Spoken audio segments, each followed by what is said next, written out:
আসসালামু আলাইকুম everyone, welcome to my new blog. আশা করি সবাই অনেক ভালো আছেন। নতুন একটা দিনে নতুন আরও একটা ব্লগ নিয়ে আপনাদের সামনে হাজির হয়ে গেলাম। আজকের ব্লগটা হচ্ছে একটা ফ্যামিলি ব্লগ। আমি আমার দুই ফ্যামিলিকে নিয়ে চলে যাচ্ছি আমার ফুপ্পির বাসায়, মানে বাবার কাজিন আমার ফুপ্পি। তো ফুপ্পি এবার নিয়ে সেকেন্ড টাইম ইনভাইট করলো। ফার্স্ট টাইম ইনভাইটেশনে আমি যেতে পারিনি, আমি সিক ছিলাম। তো আজকেও একটু একটু জ্বর, তাও সব কিছু মাথায় না রেখে চলে যাচ্ছি ফুপ্পির বাসা মোহাম্মদপুরে। তো চলে গেলাম ফুপির বাসায়। সবার সাথে অনেক দিন পর দেখা হলো, সবাই বসে অনেকক্ষণ গল্প করছিলাম। তো সবার সাথে দেখা হয়ে অনেক ভালো লাগলো। আসসালামু আলাইকুম। আমার কণ্ঠটা ভালো না, সকালে পানি পাচ্ছি, সেজন্য দুঃখিত। অনেকদিন পরে আমার আপার বাসায় এসে এত ভালো লাগছে যে আল্লাহ কাছে শুক্রিয়া। আপা অনেক কিছু রান্না করেছে আমাদের জন্য, আমার মেয়ের জামাই সহ, আমার ব্যান্ড সহ আজকে এই বাসায় উপস্থিত। সেজন্য আল্লাহ কাছে শুক্রিয়া। সবাই আমাদের জন্য দোয়া করবেন, আমরা যেন ঘন ঘন এই বাসায় আসতে পারি। আমিন আমিন আমিন। তুমিও একটু বলো।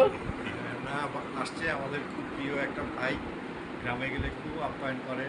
গ্রামটা একদম মানে সুন্দর স্বপ্নের মতো। আর মেয়ের জামাই নিয়ে আসছে, জামাই আমি খুব খুশি হয়েছি। তারা যে আমার আমন্ত্রণ রাখছে এবং আসছে। আশা করি ঘন ঘন আসবে এবং আমাদেরকে এভাবে ভালোবাসবে এবং সুন্দর মতো থাকতে পারবো। তাদের জীবন জীবনের সুখ কামনা করি এবং সুখী হোক, এটাই আমার প্রত্যাশা। এখানে সবাই তো আমার বন্ধু, তো সবাই আমাদের জন্য দোয়া করবেন, এটা হিসেবে সবার কাছে আসা। আর এত সুন্দর একটা পরিবেশে আমাদের আসার জন্য আমন্ত্রণ জানানোর জন্য ফুপিকে ধন্যবাদ। তোমরা আসছো, আমি খুবই খুশি হয়েছি। এরপর গল্প করতে করতে লাঞ্চ টাইম হয়ে গিয়েছে। আমরা সবাই মিলে লাঞ্চ করতে বসে গেলাম। ফুপির সবগুলো রান্নাই খুব মজা হয়েছিল, অনেক কিছু রান্না করেছিল ফুপি। এরপর আমরা আমাদের কাজিনের সাথে বের হয়ে গেলাম। এখানে একটা মজার কাহিনী আছে, সেটা হচ্ছে আমরা যখন বাসায় যাই তখন হচ্ছে নামাজের টাইম চলছিল, শুক্রবার জুম্মার দিন, ওরা সবাই নামাজে ছিল। তো তখন আমরা বাসায় যাই, তখন হচ্ছে ওরা কেউ গেট ধরতে পারেনি, ওরা হচ্ছে গেট ধরার একটা প্রিপারেশন নিয়েছিল। তো ওই প্ল্যান হচ্ছে আর সাকসেসফুল হয়নি, এর জন্য ওরা সবাই মিলে হচ্ছে ওদের ভাইয়ার জুতা লুকায় রাখছিল। মেইনলি ওরা তো আর গেট ধরতে পারেনি, গেট ধরার টাকাটা ওদের হাতে না দিয়ে ওদের আইসক্রিম খেতে নিয়ে বের হওয়া, এই আর কি। তো পরে বললো যে না, ভাইয়ার হচ্ছে খালি পায়ে নিচে গিয়ে তারপর জুতা নিতে হবে, এটা ভাইয়ার পানিশমেন্ট। পরে আমি বললাম যে যাও, খালি পায়ে যাও, কী করবার। পরে ওদের মন রক্ষা করার জন্য খালি পায়ে নিচে গিয়ে জুতা পরে তারপর সবাই মিলে বের হলাম আইসক্রিম খেতে। তো ওদের হাতে টাকা দেওয়ার থেকে আইসক্রিম, সবাই মিলে একটা কোয়ালিটি টাইম স্পেন্ড করা হলো, প্লাস আইসক্রিম খাওয়া হলো। আর অনেক দিন পর যেহেতু মোহাম্মদপুর আসছি, মোহাম্মদপুর এরিয়াটা ঘোরাও হয়ে গেল।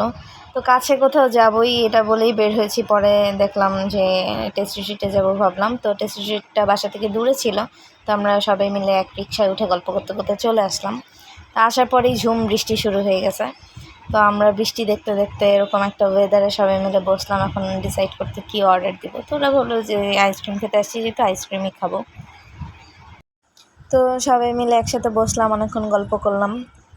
তো ওদের আইসক্রিমও খাওয়া হয়ে গেল, আমাদের সাথে একটা কোয়ালিটি টাইম স্পেন্ড করা হয়ে গেল। আর এরকম বৃষ্টি বৃষ্টি একটা ওয়েদারে সব মিলিয়ে খুবই ভালো লাগছিল আমাদের সবার।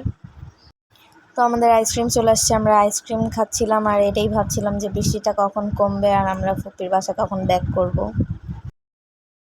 এরপর আমরা বাইরে থেকে চলে আসার পর অনেকক্ষণ পরে ক্যামেরাটা অন করলাম, সবাই মিলে আবার গল্প করতে বসে গেলাম। কারণ একসাথে অনেকদিন পরে দেখা হয়, তো গেলে গল্পই করা হয় অনেকক্ষণ ধরে, আর ব্লগের কথা মাথায় থাকে না গল্প করতে করতে। সবার সাথে একসাথে গল্প করতেই বেশি ভালো লাগে। তো ফুপির বাসায় প্রায় দুপুর থেকে সন্ধ্যা পর্যন্ত ছিলাম, বাট ভিডিও ক্লিপ খুবই কম। তো আজকের ভিডিওটা এই পর্যন্তই, ছোটোখাটোভাবেই আজকের ব্লগটা আপনাদের সাথে শেয়ার করলাম। কেমন লাগলো অবশ্যই কমেন্টে জানাবেন, আশা করি ভালো লাগবে। তো আমার চ্যানেলটা অবভিয়াসলি সাবস্ক্রাইব করবেন যারা সাবস্ক্রাইব করেননি। তো আমাদের কিছু সুন্দর সুন্দর মুহূর্তের ছবি দেখাতে দেখাতে আজকের ব্লগ থেকে বিদায় নিচ্ছি। ইনশাল্লাহ দেখা হবে নতুন কোনো ব্লগে, নতুন কোনো দিনে। সবাই অনেক ভালো থাকবেন। আল্লাহ হাফেজ।